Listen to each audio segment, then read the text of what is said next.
75 years old and not a bit quieter.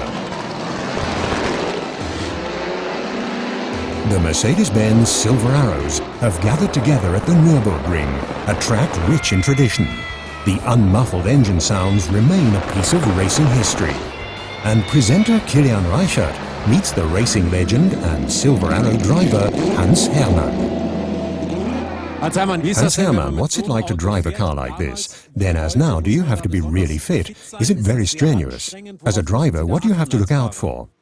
These vehicles were really manual to operate and required real physical strength. I recall a Formula One race in Argentina, where the heat was so intense that we were provided shoe soles covered with asbestos, so they couldn't get too hot. At that time, Fangio even had burns on his legs, and after the race he was taken to the hospital, but he won.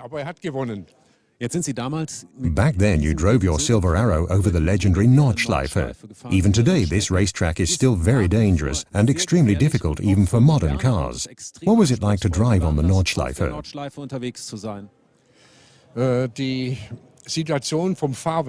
The situation was like this. Regardless of the make, if you had a vehicle which proved to be outstanding on the Nürburgring, then this vehicle could go anywhere in the world on any racetrack. With the unbelievable curves and the ups and downs, with this you got a basic setup, so that both vehicle and driver alike were equally challenged.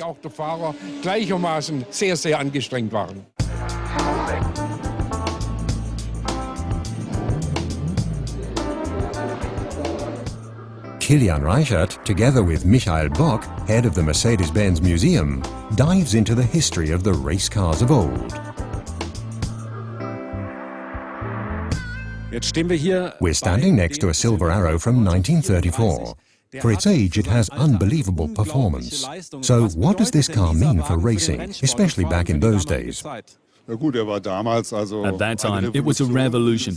Such vehicles exude fascination with their performance, the performance which they had back in their day and still have today. When you think that this car can drive almost 300 kilometers per hour, that's really amazing.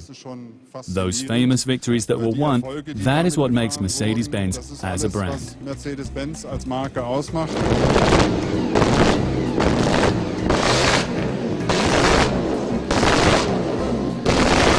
The warm-up.